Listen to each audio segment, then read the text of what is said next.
가나안 땅 정복하기 위한 이 전쟁은 겉으로 볼 때는 이스라엘 백성이 다 전쟁하고 전투한 것 같지만 사실은 하나님께서 다 하신 것입니다. 하나님이 중요한 순간마다 개입을 하시고 기적을 베풀어 주시고 어려울 때마다 사람은 풀 수 없는데 하나님께서 그 사건의 실마리를 풀어 주심으로 하나님께서 그 인도하신 약속의 땅에서의 그 전투를 승리하게 하여 주신 것이죠. 전쟁은 하나님께서 하시는 것이니까 그 결과를 우리가 걱정할 필요가 없는 것이죠.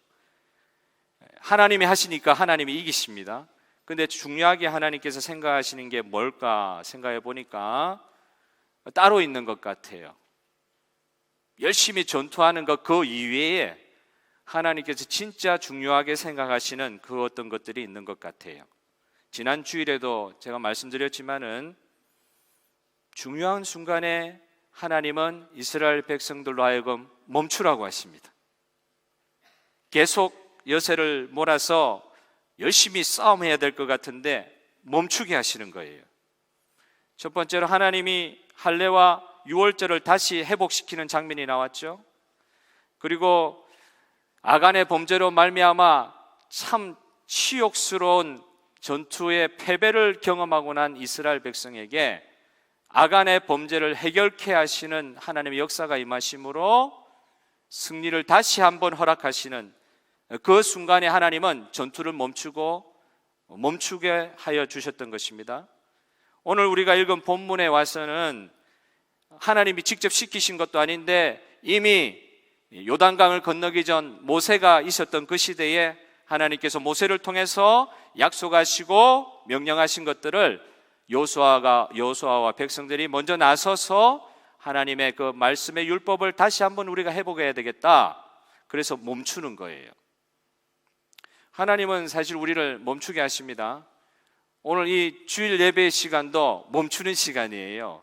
쉬는 시간, 휴식 시간, 엿새 동안 열심히 일했다가 잠시 내려놓고 우리의 원기를 회복하는 휴식의 시간이라고 생각할 수 있는데 아니요. 달력에도 보시면 알잖아요. 제일 마지막 날에 주일이 있는 것이 아니라 일주일의 제일 첫날에 주일이 있죠. 맞습니까? 예, 긍정 안 하셔도 맞습니까? 제일 첫날에 주일이 있습니다. 열심히 일하고 쉬라고 마지막 날 허락하신 것이 아니라 주님이 부활하신 그 첫날, 안식구 첫날 그것을 주일로 지키게 하시면서 이 주일은 우리로 그냥 단순히 쉬는 것이 아니라 하나님 안에서 안식하고 주님의 날로 온전히 올려드려서 이 주일을 통하여 특별히 오늘 우리가 드리는 이 주일 예배를 통하여 하나님의 새로운 힘을 공급받는 시간이 되어야 될 줄로 믿습니다. 그런데 이 날을 놓치면 안 돼요. 사실은 주일 예배를 드렸는데 아무 일도 일어나지 않았다? 그런 일은 없습니다. 오늘 믿으시기를 바랍니다. 주일 예배 드리고 나서 어떤 일들이 일어나야 되는 거예요. 전쟁의 승리를 위해서 반드시 이스라엘 백성이 해야 될 과정은 하나님과의 멈춤의 시간이라 말씀드렸죠. 하나님의 전쟁은 하나님의 방법대로 해야 됩니다. 사실 하나님의 전쟁이기 때문에 승패는 아무것도 사실 중요하지 않아요. 그냥 이기는 거예요. 하나님의 전쟁이기 때문에 하나님이 하시면 이깁니다. 그렇기에 하나님의 백성인 우리는 하나님과의 관계를 회복하는 이 멈춤의 시간이 너무 중요하다는 거예요. 하나님의 말씀을 듣고 하나님의 뜻을 깨닫는 이 시간이 너무 중요합니다. 그러나 말씀을 깨닫는 것으로 끝나버리면 그 뒤 아무 변화는 없습니다. 아무 일도 일어나지 않습니다. 다른 말로 하면 말씀 받고 깨닫고 지혜를 얻는 것은 그때부터 시작이라는 거예요. 그걸로 끝나는 게 아니라 말씀 오늘 좋은 말씀 들었습니다. 이걸로 끝나는 게 아니라 그 말씀 받고 나서는 새로운 시작이라는 것입니다. 주일이 일주간의 시작이듯이. 사실 오늘 읽은 본문 신명기 27장 28장의 본문을 그대로 옮겨놓은 본문이 여호수아 이 8장의 본문입니다. 많이 축약이 되어 있지만 실제 내용은 요단강을 건너기 전 모세와 그의 백성들에게 주셨던 신명기 27장 28장의 말씀 아주 깁니다. 그 축복과 저주의 말씀을 그대로 옮겨 놓은 것이에요. 오늘 우리가 읽었던 8장 31절에 보면 여호와의 종 모세가 이스라엘에 명령한 것과 모세의 율법책에 기록된 대로 새 연장에 다듬지 아니한 돌들을 구해서 그 위에 율법을 기록하였다. 신명기에 보니까 다듬지 않는 돌이니까 울퉁불퉁할 거 아니에요. 그 위에 플라스틱, 그러니까 석회를 발랐다는 식으로 표현이 되어 있어요. 그래서 그 석회 위에다가 하나님의 말씀을 하나도 빠짐없이 기록해 놓았다. 그게 이제 그렇게 해야 된다. 그게 신명기의 명령이셨는데, 그것을 이 요수아가 가나안 땅을 정복하는 과정 가운데 모세가 예견한 대로 에발산과 그리심산이 있을 것이다. 그 산들이 눈에 보이면 이스라엘 온 지파 12지파를 6개 지파씩 나누어서 한쪽은 에발산에 편에 서게 하시고 한쪽은 그리심산에 서게 해가지고 그 중간에 레위 지파가 하나님의 율법을 낭독하게 하고 그 율법을 모든 백성이 다 듣게 하라. 이게 이제 모세가 명령했던 거거든요. 그걸 그대로 요수아가 받아서 오늘 그 명령에 순종하고 있는 모습을 오늘 우리 본문을 통해서 읽은 것입니다. 사실 오늘 본문에는요, 그 돌판에 기록된 율법이 어떤 내용인지 하나도 안 나와요. 그냥 모세의 그 명령을 순종해서 요수아가 모든 율법의 말씀을 그 돌에 다 기록했다는 표현만 나오고 있습니다. 그 내용을 이제 무엇인지 알려고 하면 신명기 27장, 28장을 좀 봐야 되겠죠. 어떤 율법을 하나님께서 기록하게 하셨나? 27장, 28장에 보니까, 신명기의 말씀을 보니까 제일 처음에 뭐가 나오냐면은 불순종으로 말미암는 저주가 먼저 기록되어 있어요. 보기 좋지 않습니까? 그죠? 반응 안 하실 줄 알았습니다. 보기 좋죠? 그런데 먼저 저주부터 이야기하시는 거예요. 무슨 저주냐? 하나님의 말씀을 불순종할 때 받을 수밖에 없는 저주. 이게 너무 강하게 묘사가 되어 있으니까, 사실 신명기 율법 보면은 굉장히 강하게 묘사가 되어 계시다 보니까 오늘 이 은혜의 시대, 신약의 시대를, 이 복음의 시대를 살아가고 있는 우리들이 영어로 말하면 intimidated 되는 그런 표현들이 있어요. 좀 위협과 협박과 같이, 안 하면 이렇게 벌 받는다? 그러니까 좀 마음이 무겁죠. 어떤 분들은 불쾌하죠. 그렇게 보면, 그 말씀을 그대로 보면 그런 마음이 들 수도 있는데 한번 생각을 좀 바꾸어서 할 필요가 있을 것 같아요. 여러분, 이렇게 무거운 말씀, 강한 말씀이라 할지라도 그것이 사랑의 경고로 이해하게 되면 전혀 다른 해석이 가능합니다. 불순종하여 하나님의 백성의 길에서 벗어나면 겪게 될 아픔을 미리 보여주는 것으로 사랑하는 백성들을 보호하시려는 하나님 아버지의 마음이 그 율법 그리고 그 저주에 적혀 있다는 것이죠. 아이들이 아무것도 몰라가지고 스토브에, 불이 활활 타고 있는 스토브에 밝았다고 보기 좋다고 손댔다가는 큰일 나잖아요. 뭣도 모르고 스토브에 이렇게 손을 대려고 하는 그 아이 보면 어떻게 합니까? 아빠가 소리 질러가지고 아이가 놀라고 벗어나면 되는데, 그렇게도 안 될 때는, 진짜 급할 때는 아이들 그냥 팍 때리죠, 그렇죠? 아이를. 그래서 손대면 큰일 나니까, 때리지는 않을지 모르겠는데 손대면 큰일 나니까 손을 탁 치잖아요. 이 뒤어가지고 화상 가지면 이 아이가 얼마나 고통스러울 것을 아빠가 알기 때문에 화상을 입게 할 수는 없잖아요. 사랑하는 부모는 매사에 아이들에게 조심을 많이 시킵니다.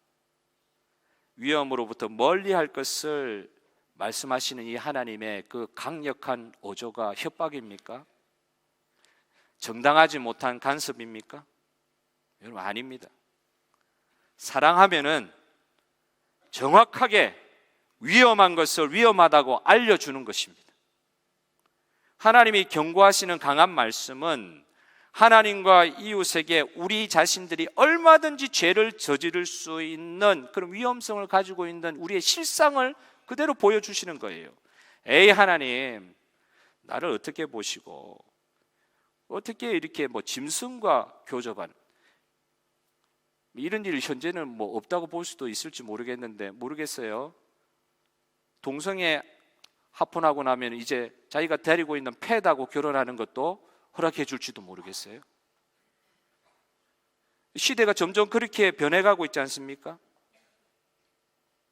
나를 어떻게 보시고 상식 없는 사람으로 보시고 이런 일을 하면은 저주를 내리겠다는 게 하나님 뜻이에요? 하나님 나를 모르셔도 정말 모르시네요. 제가 그 정도 인간인 줄 아십니까, 하나님? 죄송한 말씀이지만 저를 통해 볼 때 아닙니다. 충분히 그럴 개연성이 있습니다. 충분히 그럴 수 있습니다. 인간 세상에서 일어나는 일들을 보면 그거 우리가 눈치챌 수 있는 것입니다. 하나님 왜 그렇게 강한 말을 써가시면서 경고를 하시고 저주를 선포하시는지. 그게 이제 저주의 말씀이 쭉 이렇게 계속되고 있는데 그러다가 계속 저주만 하지 않으시죠? 중간에 불순종으로 말미암는 저주에 관한 규정은 어느 정도 그치시고 그 뒤에는 이제 순종으로 말미암는 엄청난 축복에 대해서 그 저주에 비할 바 없는 정말 상상할 수도 없는 높고 깊은 그 축복의 세계에 대해서 쭉 이렇게 기록하게 하십니다. 이런 축복이 내 사는 날 동안에 일어날 수 있겠나? 내가 진짜 경험할 수나 있는 축복일까? 그렇게 의심이 들 정도로 들어가도 복을 받고 나가도 복을 받고 순종의 결과로 그렇게 하나님께서 쏟아부어 주신다는 거예요. 이때는 이제 아멘 나와야 됩니다. 이걸 복 주신다잖아요. 들어가도 복을 받고 나가도 복을 받고 들어가도 복을 받고 나가도 복을 받고 이게 하나님 말씀에 순종하는 자들에게 그런 복을 주시겠다고 했는데 보통 복들이 아니에요. 그런데 문제는 왜 순종하기만 하면 복을 받는다고 말씀을 하셨는데 실제로 우리 이스라엘 백성이나 성도들은 왜 순종하지 못하느냐 하는 게 문제입니다. 분명히 순종하면 복 받는다고 하셨는데 왜 순종을 우리가 못해가지고 그 복을 누리지를 못합니까? 어떤 분들은 하나님 말씀 순종하기가 너무 어렵다고 이야기합니다. 이 험한 세상 살아가려고 하는데 하나님 말씀 뜻대로 다 쓰여 있는 대로 순종하면 어떻게 이 세상을 살아갈 수 있습니까? 그렇게 이야기할 수도 있습니다. 그런데 이 말씀을 통해서 우리가 한번 소결론부터 우리가 던지고 시작하려고 합니다. 좀 생각을 바꿀 필요가 있어요. 하나님은 지킬 수 없는 명령, 율법을 주시면서 우리로 하여금 복받게 하시는 분이 아니에요. 지키지도 못할 것을 전제로 주시면서 그거 지키면 복 받을 것인데 그렇게 하면 복 받을 사람이 아무도 없는데요. 그런 하나님이 아니시라는 겁니다. 하나님 말씀하시되 너희들이 순종하는 말씀은 너희들 너무 가까운 데 있다 이런 말씀하시는 거예요. 하나님은 너무도 인격적이시기 때문에 우리와 같은 인격을 가지고 계신데 죄가 없으신 아주 완전한 인격을 가지고 계시기 때문에 말도 안 되는 불가능한 전제 조건을 제시하고는 그거 순종하라 그러놓고 순종하지 않으면 벌 내리는 그런 이상한 하나님 아니다. 불가능을 순종하라고 요구하시는 분이 아니십니다. 하나님이. 신명기 30장 11절부터 14절 말씀을 앞에 말씀을 다 같이 또렷이 합독하여 읽도록 하겠습니다. 시작. 내가 오늘 내게 명령한 이 명령은 내게 어려운 것도 아니요 먼 것도 아니라 하늘에 있는 것이 아니니 내가 이르기를 누가 우리를 위하여 하늘에 올라가 그의 명령을 우리에게로 가지고 와서 우리에게 들려 행하게 하려 할 것이 아니요 이것이 바다 밖에 있는 것이 아니니 내가 이르기를 누가 우리를 위하여 바다를 건너가서 그의 명령을 우리에게로 가지고 와서 우리에게 들려 행하게 하려 할 것도 아니라 오직 그 말씀이 내게 매우 가까워서 내 입에 있으며 내 마음에 있은즉 내가 이를 행할 수 있으리라. 아멘. 어려운 명령 주시는 하나님이 아니라는 거예요. 하나님은 알면 알수록 새로운 세계가 열린다고 우리 말씀 많이 듣지 않았습니까? 하나님을 아는 지식의 깨달음의 정도만큼 하나님을 아는 만큼 하나님이 주시는 복을 누릴 수 있는 인생이 활짝 열릴 것인데 그 하나님께서 말씀하실 때 당신이 명령하신 것 순종할 때 그 복을 받게 하시는 그 백성들에게 확실히 주시는 약속은 하나님께서는 순종하는 자에게 실제로 그에 해당하는 복을 주실 수 있는 신실한 하나님이라는 것을 확증으로 보여주고 계시는 것입니다. 다른 말로 하나님은 불가능한 것을 성도들에게 시키는 분이 아니십니다. 지난 수요일 날 크리스 선교사님이 오셔가지고 그 동티모로에서 사역하시는 크리스 선교사님이 오셔서 말씀을 전해주셨는데요. 그 주제가 뭐냐면 오병이어에 관한 설교셨어요. 마가복음 본문에 따라서 오병이어의 그 상황 아시죠?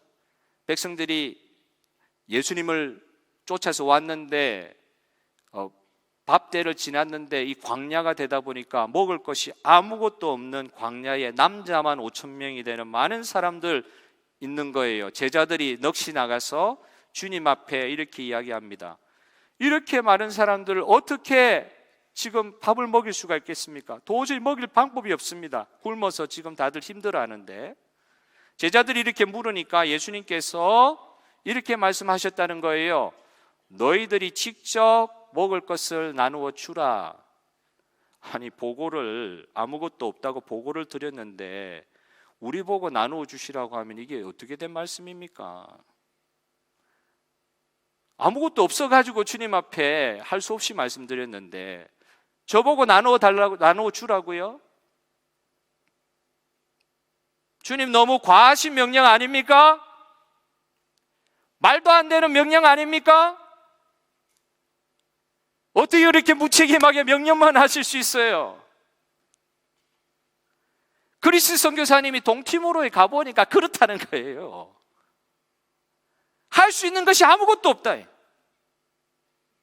은혜는 주셔가지고 갔는데 동티모로 사람들 보니까 조금 뭐 교회 나오는 듯 하면서도 다시 우상 섬기고 이게 한두 번이야죠.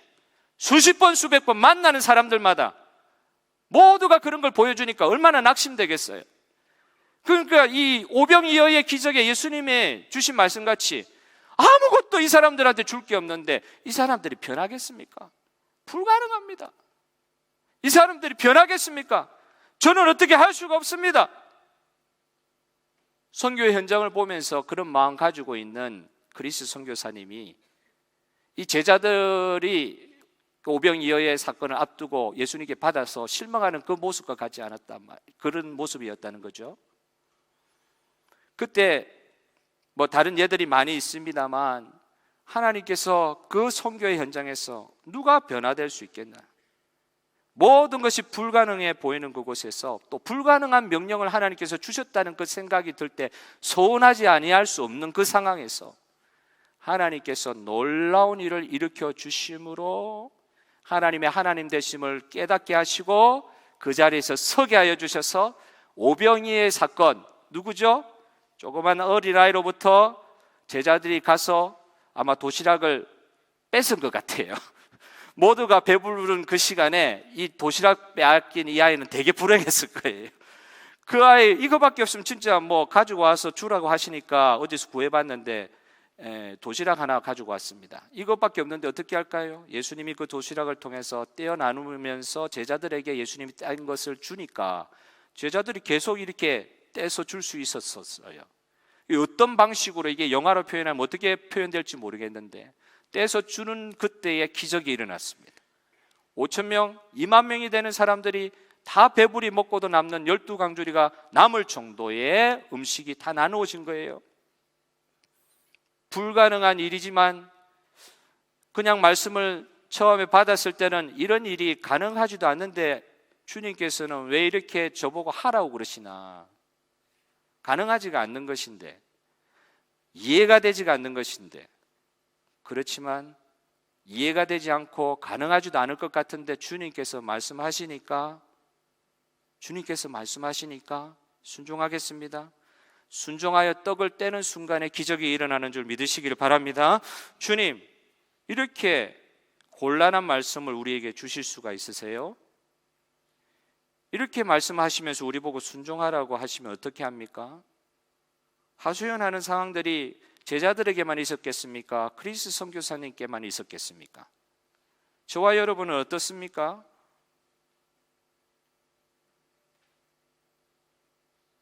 불가능하게 보이는 것을 하라고 주님께서 명령하실 때, 아무리 나의 주인 되시는 주님이라 할지라도 불가능한 것을 하라고 하실 때, 그러나 주님의 말씀을 순종하여 진짜로 나누어 줄 때 역사가 일어난 것처럼, 불가능한 것을 하라고 명령하실 때 주님은 우리의 순종을 통하여 능히 감당할 수 있는 힘과 능력도 주시는 주님임을 오늘 본문은 또한 보여주고 있는 줄 믿습니다.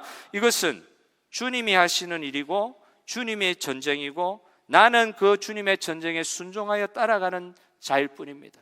이 신앙의 고백을 주님께서 받기를 원하시는 것 같아요. 전에 어부였던 베드로의 경우는 어떻습니까? 이 물고기 잡는 데 있어서는 전문가잖아요. 밤새 그물을 던졌지만 한 마리도 못 낚았는데, 대낮에 벌써 해가 밝았는데 밝은 대낮에 그물을 던지면 그 물고기 안 나온다는 것은 상식적으로 아는데 저 깊은 곳에 가서 그물을 던져라. 그런데 이렇게 베드로가 이야기하잖아요. 주님을 잘 알지도 못하면서. 주님의 말씀이 말도 안 되십니다만 이런 전제는 붙이지 아니하시고 말씀에 의지하여 그물을 내리리이다. 누가복음 5장 5절에 나오죠. 말씀에 의지하여 그물을 내리리이다. 그때 그 순종할 때 말 그대로 기적을 경험하는데, 어떤 기적입니까? 자신이 이때까지 경험하지 못한 복을 경험한 거예요. 자기의 산술로는, 자기의 경험으로 이해할 수 있을 정도를 뛰어넘는 복을 경험한 건데, 자신의 생각하는 한계를 뛰어넘는 복을 경험한 거예요. 이것은 하나님이 하시지 않으면 결단코 될 수 없는 일이라고 할 정도의 기적을 경험한 거예요. 그러니까 얼마나 마음에 감동이 되었냐면, 주님 앞에, 그 발 앞에 납작 엎드려가지고 눈물을 흘리면서 자기 죄를 고백하면서, 주여 내가 죄인입니다, 나를 떠나주시옵소서. 주님이 어떤 분이신 것에 대한 주님을 체험하는 장면이 그 가운데 벌어지는 것입니다. 말도 안 되는 명령에 순종을 했는데 하나님께서 그 순종할 때 주시는 복이 자기가 생각했던 것을 뛰어넘는 거니까 주님을 진짜 체험한 거예요. 내가 계산 잘해가지고, 내가 매니지를 잘해가지고 어느 정도 결과가 나왔다, 그게 아니라 자기가 생각할 수 있는 것을 뛰어넘는 결과를 경험한 거예요. 하나님은 불가능한 것을 명령하시고 그의 백성을 착취하시는 것으로 보이시는 그런 하나님이 아니십니다. 어떤 분들 이렇게 이야기합니다. 주님의 말씀에 순종하는 것이 너무 어렵다고 이야기하는 분들 있으실 수 있습니다. 여러분, 그런 어려운 상황에 있다 할지라도 사랑하는 성도 여러분, 순종은 살아있을 때 하는 것입니다. 죽으면은 순종이 없습니다. 육체의 죽음 이후에는 영원한 주님과의 안식이에요. 그 이후로부터는 우리가 의지를 가지고 순종할 수 있는 그런 필요 있는 일들이 없어요. 말 그대로 주님과의 영원한 연합입니다. 살아있을 때 순종할 수 있는 것입니다. 기회는 많을 것 같은데 굉장히 일시적이에요. 템포를 합니다. 영원하게 계속적으로 한없이 주어지는 것이 순종의 기회가 아니더라. 그때 순종할 수 있었는데 하는데 조금 미뤘어요. 그럼 다음에 순종할 수 있는 기회가 오느냐? 외람된 말씀이지만 제 경험으로 보면 그때 순종하지 않았으면 다음에 순종할 수 있는 기회를 잘 발견치 못하게 되더라고요. 미루니까 순종을 못해요, 그냥. 오늘 이 시대의 순종에 관한 말씀을 해석하면서 율법에 관한 말씀이죠. 율법이 있고 순종이 있으니까.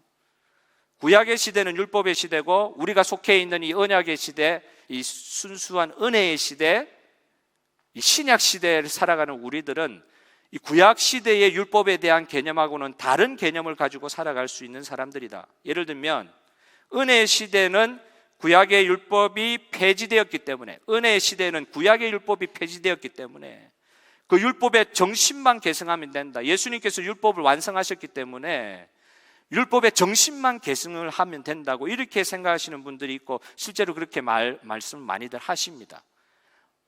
단적인 예로 조금 이해가 쉽기 위해서 제가 단적인 예로, 의도를 가지고 여러분에게 드리는 말씀이 아니라 단적인 예로 11조가 있는데요, 11조는 이는 구약의 율법이기 때문에 신약 시대는 지키지 않아도 되고 그 정신만 따르면 된다. 가만 들어보면요, 맞습니다. 구약의 율법 시대하고 신약 시대, 은혜 시대 달라요. 율법은 우리가 폐지된 율법을 막 규정 가지고 우리가 쫓을 필요가 없죠. 그 중에 하나인 11조, 정신만 따르면 된다고 하는 그 말씀에 제가 동의가 폐기됐다는 의미에서는 동의가 되면서도 이게 또 틀린 말인 거예요. 왜 틀렸는가 하니 제가 한번 물어보는 거예요, 그분에게. 그 11조의 그 율법의 정신은, 그럼 정신 말씀하셨는데 그 정신은 지키고 계십니까? 제가 물어보는 거예요. 그 정신을 지금 이 신약 시대에서는 어떻게 지키고 계십니까? 그러면 답이 굉장히 당신 중심적인, 자기적이고 너무 편의적인 말씀을 하시는 거죠. 실제 순종하는 모습은 없이 그 정신은 계승하겠다, 이런 식으로 우리가 쉽게 생각하다 보니까 우리의 신앙이 실체가 없어요. 규모가 없어요. 실체와 규모, 붙잡을 수 있는 것이 없다 보니까 신앙이 모호해지더라고요. 자칫 잘못하면 방종에 빠지기도 합니다. 은혜가 너무 넘치니까 지킬 것도 없고 실체도 없고 규모도 없고, 그러다 보니까 너무 방종하게 되는 거야. 다 용서해 주실 거다, 다 은혜로 해결되는 일이다, 이렇게 이야기하다 보니까 진짜 그 정신을 계승하셨습니까? 물어보면 답을 잘 못하시는 거죠. 그럼 신약 시대는 그럼 어떻게 했느냐? 초대교회 보면 될 거 아니에요. 초대교회의 물질에 관한 퍼스펙티브가 어떻습니까? 자기의 것을 자기의 것이라 그러지 않고 형제 자매들을 위해서 자기의 것을 나누어 줬다고 하잖아요. 이게 단순히 11조의 개념이 아니라 자기 것을 다른 사람에게 나누어 줬다. 사도 바울 같은 경우는 자기가 돈 안 벌어도 돼요.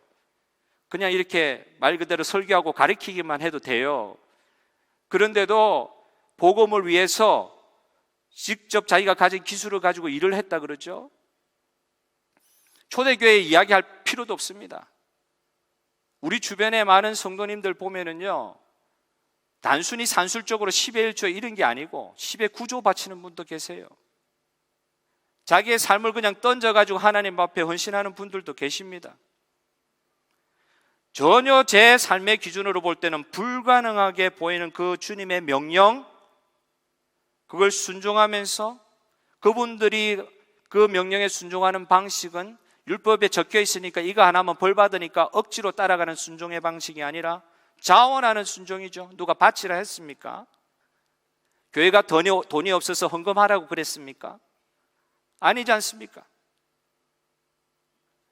하나님께서 이걸 가능하게 하실 때 믿음의 관점에서 보면 이 순종이 어려운 게 아니란 말이죠. 믿음의 관점에서 보면.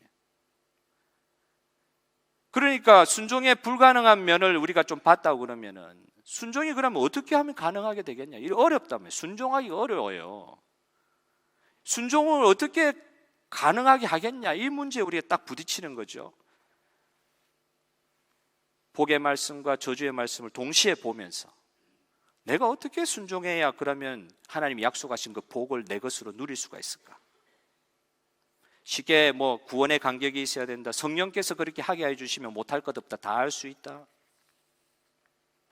주여 말씀하여 주시옵소서, 내가 듣겠습니다. 우리 사무엘의 고백과 같이.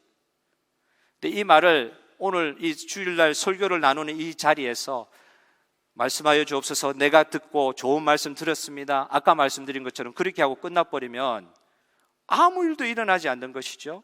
주여 말씀하옵소서, 내가 듣겠나이다. 이 말의 그 말의 속뜻에 들어가 있는 뜻은 주여 말씀하여 주옵소서, 듣기로 그치지 않고 내가 순종하는 데까지 나아가겠습니다. 말씀 듣고 깨닫는 것은 깨닫고 그냥 좋은 말씀 들었다, 좋은 말씀 깨달았다, 그거 끝나는 게 아니라 말씀을 듣고 그 순간부터 순종이 시작되는 것이죠. 시작이라면 시작. 이걸 우리가 정확하게 구분하지 못하니까 좋은 말씀 들었는데 마음의 변화가 일어나지를 않아요. 삶의 변화가 일어나지는 않아요. 말씀 듣는 것으로 그냥 딱 끝났으니까요. 근데 그때 그 말씀 들은 것이 이제부터 시작이다, 이제부터는 말씀 순종입니다, 이렇게 나아갈 때하고는 전혀 다른 결과들이 있단 말이죠. 제가 제 이야기를 드리면 너무 좋겠는데 삶이 일천하여 별로 드러낼 이야기가 없어서 또 존경하는 어느 목사님의 이야기를 좀 드릴 수밖에 없겠습니다. 미국에 1.5세신 걸로 알고 있는데요, 저희 교단에 부산에 있는 삼일교회 목사님 하셨던 그 목사님의 아들이신데 지금은 목사 안수를 받으셨어요. 근데 목사 일만 하는 게 아니고 다른 일도 하시는데, 원래 이분이 하시는 일은 건축 설계 사무소에 그 건축 설계하시는 일을 하시는데, 미국에서 그 좋은 학교를 나와가지고 20대 후반에 세계적인 건축 회사의 중력, 그런 이사급까지 올라간 거예요. 30도 되기 전에. 그리고 나서 열심히 이렇게 잘 살고 막 승승장구하던 분이었는데 어느 날 운전하다가 페인트한 거죠. 이렇게 잠깐 의식을 잃은 거예요. 안 그랬는데 왜 이럴까? 그래서 병원에 갔는데 이렇게 빈혈 증상인가? 이렇게 생각하고 병원에 갔는데 의사가 심장을 갈아야 됩니다 이러시는 거예요. 트랜스플란트 해야 됩니다. 아니면 죽습니다. 젊은 사람한테. 그리고 성공하는 사람이, 하나님 복을 많이 받았던 사람이, 아버지가 개척 어려운데 용당동에 가서 그 헨센시병 환자들 돕는 사역도 하시고, 그래 미국에 정착하는 동안 자녀들이 고생은 했지만 좋은 대학 가게 하시고 좋은 회사 취직하게 하시고 중력에까지 올라가게 하시고, 그래 복을 주시는 것 같은데 갑자기 죽는다 그러는 거예요. 이분이 이제 티모시 하라는 분인데, 하형록 목사님이라는 분인데,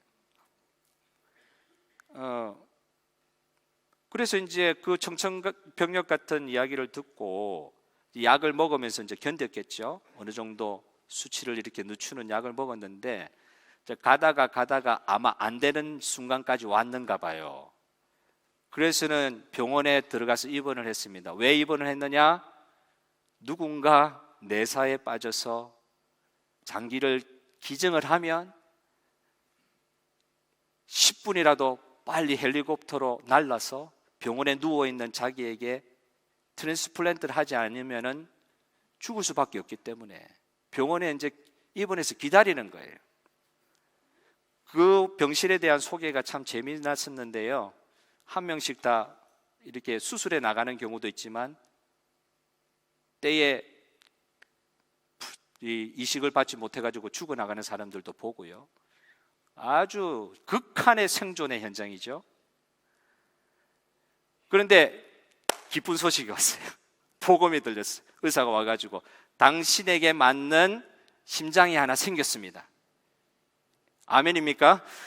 아멘인데 심장이 하나 생겼습니다. 이제 수술 준비하시면 됩니다. 수술 준비하면 된다는 거. 진짜 죽을 줄 알았는데 하나님께서 도와주셔가지고 수술 준비하는 가운데 이제 진짜 심장이 온 거예요. 그런데 이제 그 이야기 다 해놓고 이제 나가는 길에 의사가 정확하지 않은 발음으로 지나가는 말 같이 하는 거예요. 그런데 옆방에 있는 어떤 여자분이 계신데, 이 여자 환자가 당신과 똑같은 증상인데 하루 내지 이틀이면 갑니다. 그런데 당신이 이식받을 수 있는 심장을 그녀도 이식받을 수가 있는데 하면서 이제 문을 닫고 나가려고 그러는 거예요. 근데 이 목사님이 그때 이제 그 어간에, 이런 일이 벌어지기 어간에 어떤 말씀을 아침에 묵상하고, 이제 죽을 때 됐으니까 준비해야죠. 말씀 묵상하겠죠, 그죠? 지금 성경 안 읽어도 병 생기면 성경 읽게 돼 있습니다. 성경에 있습니다. 그러니까 그 침상에서 하나님만 바라보고 성경 읽었지 않겠어요?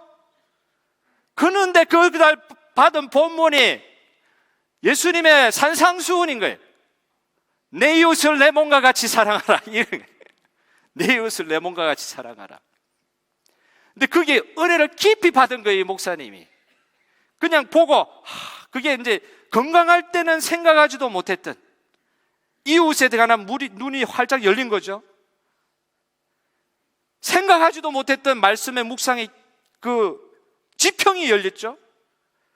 그런 가운데 그 말씀을 받고 있는 가운데 의사가 와가지고 그런 이야기를 하는데 그냥 나갔으면 될 텐데 또 그렇게 이야기했더라도 내가 못 들었으면 될 텐데 그게 그냥 들려버린 거예요. 내 이웃을 내 몸과 같이 사랑하라. 목사님이 의사를 잠깐 의사 선생님한테 질문하는 거예요. 그 여자분이 얼마 정도 지금 어느 정도 위급합니까? 하루 이틀입니다. 일주일, 길어야 일주일, 하루 이틀입니다. 의사 선생님, 저는 그러면 어느 정도 갑니까?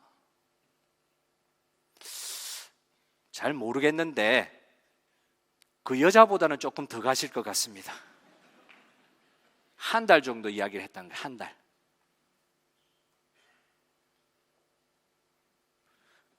선생님, 그 심장 그분한테 주십시오.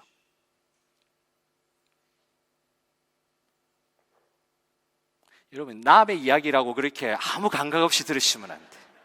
남의 이야기라고. 심장이 언제 올지 압니까? 자기한테 맞는 심장이 올 거라는 확신이 있습니까? 그런데 말씀에 부딪힌 거예요. 내 이웃을 딴 거 거창한 거 아니라 네 몸 생각하듯이 네 이웃도 생각해봐라. 그 말씀에 부딪힌 거예요. 그 말씀 부딪히니까 그 침대는 처절한 적용의 장소가 되는 거죠. 얼마나 처절했겠어요? 그런데 참 재미난 거는요, 이분이 그 뒤에 이제 살아났으니까 지금 간증하고 계시겠죠? 그걸 어떻게 순종할 수 있었느냐 할 때 자기 자신이 만든 법칙을 간증을 합니다. 하나님 말씀이다. 확신이 든다. 1초, 2초, 3초. 하나님 말씀이 맞습니까? 1초, 2초, 3초. 의사 선생님 부릅니다. 그 권리를 그녀에게 주십시오. 순종을 하려고 하니까 생각이 많으니까 순종이 안 돼요. 자기의 상황과 환경을 생각하니까 너무 어려워요. 근데 하나님의 말씀은 순종해라예요. 그럼 1초, 2초, 3초. 하나님의 말씀인 확신이 있으니까 1초, 2초, 3초 하고 네, 하십시오 하나님. 1초, 2초, 3초에 온 세상이 변했겠죠. 되돌릴 수 없을 만큼 시그너처 하고 그 뒤에 심장을 기다렸는데 그 뒤에 일어난 이야기는 더 놀라운 일들이 이야기가 있는데 다음에 한번 설교 한번 더 시켜주시면 그때 한번 하도록 하겠습니다. 그 뒤에 일어났던 일들이 있죠. 참 놀라운 일들이 있었다고 이야기하고 지금 굉장한 사역들을 감당하고 계세요. 하나님 살리신 이유가 있어요. 그리고 그에게 순종함으로 말미암아 체험케 하신 하나님의 놀라운 일들이 그에게 있었습니다. 한 번 순종하고 체험하니까 그 순종이 계속해서 반복이 되죠. 근데 체험을 못하니까 맨날 머릿속에는 막 도는데 아무런 역사는 일어나지 않는 거예요. 말씀은 다 들었는데 다 아는데 역사는 일어나지 않는 거예요. 다음에 순종하려니까 더 어려운 거야. 한 번 미루기 시작하는, 아까 말씀드린 것처럼 그 다음에는 또 할 수 있는 기회는 없을 가능성이 많습니다. 1초, 2초, 3초에 그냥 순종하지 않으면 없을 기회가 많아요.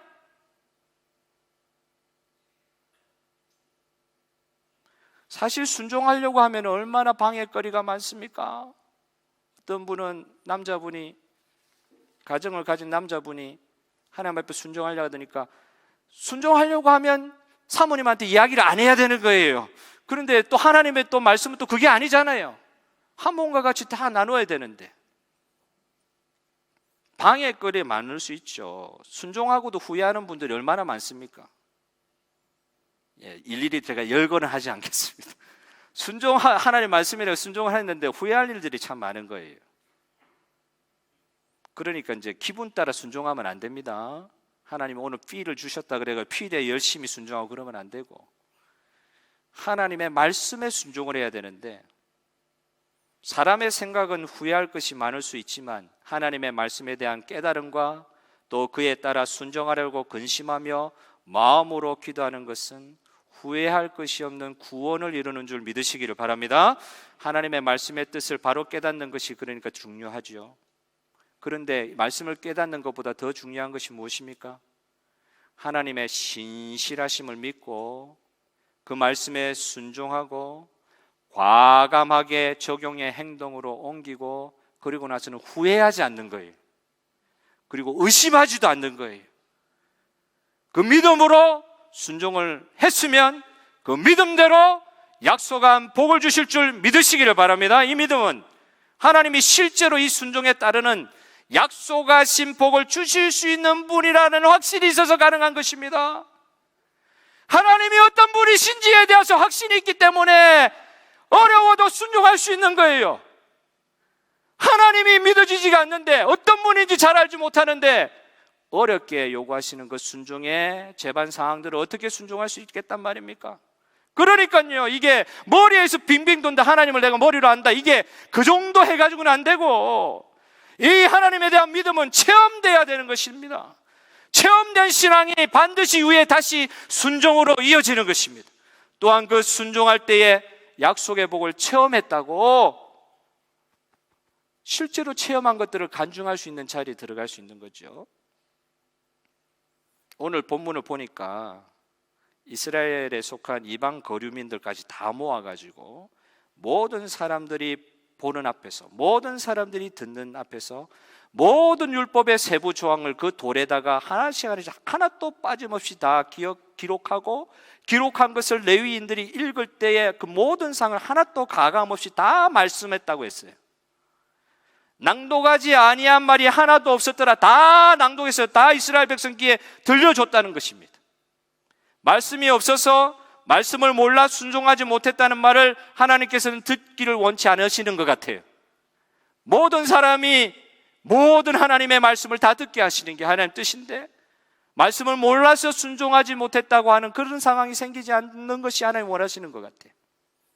모든 말씀을 듣게 하시고 또한 순종하게 하심으로 성도들로 하여금 약속의 복을 결국 누리게 하시는 것이 우리 아버지 하나님의 뜻인 줄 믿으시기를 바랍니다. 그냥 순종해가지고 하나님이 부해졌다, 하나님이 너희들 이용해가지고 잘 됐다, 그게 아니라 하나님 왜 그런 걸 요구하실까요? 왜 순종해야 되는 규정들을 율법으로 요구하실까요? 우리 잘 되게 하시려고 그러신단 말입니다. 그걸 순종할 때 받는 복이 있기 때문에, 하나님은 우리 잘 되는 거 원하시기 때문에, 그렇기 때문에 하나님께서 이 약속의 복을 너희들이 제발 누리기를 원한다. 약속의 복을 그냥 흘려보내지 말고 약속의 복을 실제로 체험하고 누리기를 원한다. 이게 아버지 하나님의 뜻이라는 것입니다.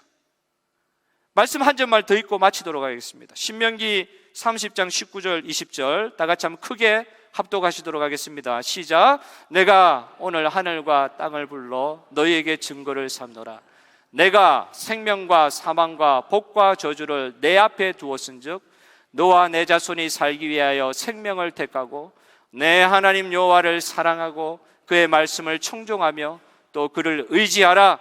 그는 내 생명이시여 내 장수이시니 여호와께서 내 조상 아브라함과 이삭과 야곱에게 주리라고 맹세하신, 약속하신 땅에 내가 거주하리라. 아멘. 어떻게 순종할 수 있습니까? 하나님을 사랑하고 그 말씀을 청종하고 내가 의지를 가지고 하나님의 말씀을 청종하고 그 말씀을 듣는 가운데 의지를 가지고, 하나님의 주시는 그 의지를 가지고, 근데 그 의지는 하나님을 의존하라는 의지죠. 하나님을 의존하면서 그 명령, 그 율법을 순종할 수 있다는 것이 오늘 주시는 말씀입니다. 무엇을 누리느냐? 약속이 성취되기 전에 미리 말씀하신 그 약속의 성취에 대한 약속을 말씀에 순종하는 백성들로 하여금 받아 누릴 수 있게 하시는 것이 하나님의 뜻입니다. 오늘 이 아침에 여러분, 우리가 하나님 앞에 겸손하게 나아갈 때 하나님을 사랑하고 그 말씀을 청종하고 그리고 그 하나님을 의지하는 자리까지 나아가기를 원합니다. 이렇게 말씀하실 때 저는 개인적으로 이 말씀을 받으면서 저에게 다시 한번 질문을 하는 거예요. 아까 말씀드린 엘리의 말을 받아서 사무엘이 하나님의 음성 듣는 장면이 나오죠. 엘리가 어떻게 사무엘에게 가르칩니까? 네가 어떤 소리가 들리거든, 그게 하나님 말씀인데 내가 가르쳐 줄 테니까 그대로 해라. 주여 말씀하여 주옵소서, 내가 듣겠나이다. 그렇게 말씀을 하나님 앞에 올려드려라. 그러면 하나님께서 또 말씀하실 것이다. 그 말대로 순종하고 사무엘이 했는데 말 그대로 하나님 말씀을 쏟아 부어 주신 거죠. 여기에 말씀하옵소서 내가 듣겠나이다, 이 듣겠나이다, 아까 그 표현에 제 자신에게 이 말씀을 적용하면서 제가 좀 바꿔봤어요. 주여 말씀하여 주옵소서, 내가 순종하겠나이다. 주여 말씀하여 주옵소서, 내가 순종하겠나이다. 주여 말씀하여 주옵소서, 내가 순종하겠나이다. 오늘 그 음성을 하나님 듣고 약속된 복을 여러분으로 하여금, 저와 여러분으로 하여금 누리게 하시는 하나님 이름을 찬양합니다. 다 같이 일어나셔서 찬양하실 때